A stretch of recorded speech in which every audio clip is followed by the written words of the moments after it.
Tak terasa, sudah sekitar 3 bulan lamanya kita menjalani aktivitas di rumah aja. Bosan? Sudah pasti. Kegiatan di rumah pun biasanya tidak jauh-jauh dari bermain HP, sembari berselancar di dunia maya.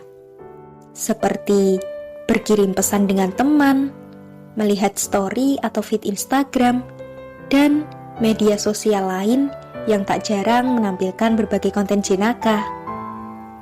Berbagai aktivitas tadi memang identik sebagai salah satu pelengkap rebahan.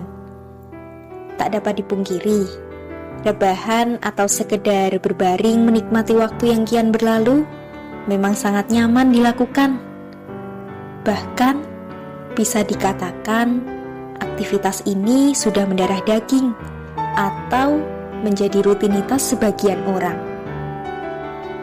Ya, meskipun aku mengamini bahwa rebahan memanglah menyenangkan, namun tentu saja aku juga tidak mau jika seluruh waktuku sia-sia dan hanya membuatku malas untuk melaksanakan aktivitas lain.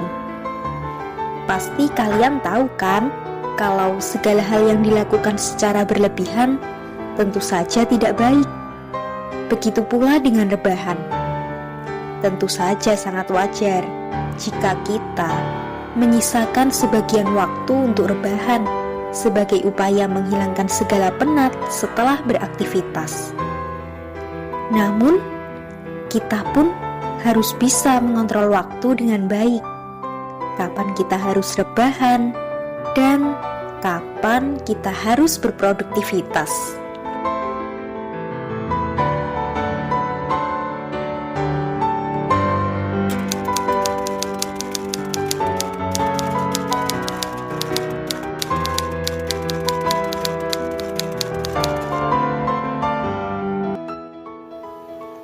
Padahal sejatinya, produktivitas itu nggak selamanya harus diukur dari hasil yang tampak loh. Ingat, sebenarnya ada banyak kok hal produktif di dunia ini yang bisa kita lakukan meskipun tidak membuahkan hasil yang tampak. Contohnya saja, membuat to-do list atau catatan harian. Beribadah sebagai ungkapan rasa syukur kepada Allah Subhanahu wa Ta'ala, Tuhan yang Maha Esa. Meringankan beban orang tua dengan merapi-rapikan kamar, menyapu, membersihkan rumah, mencuci, menjemur, atau melipat pakaian.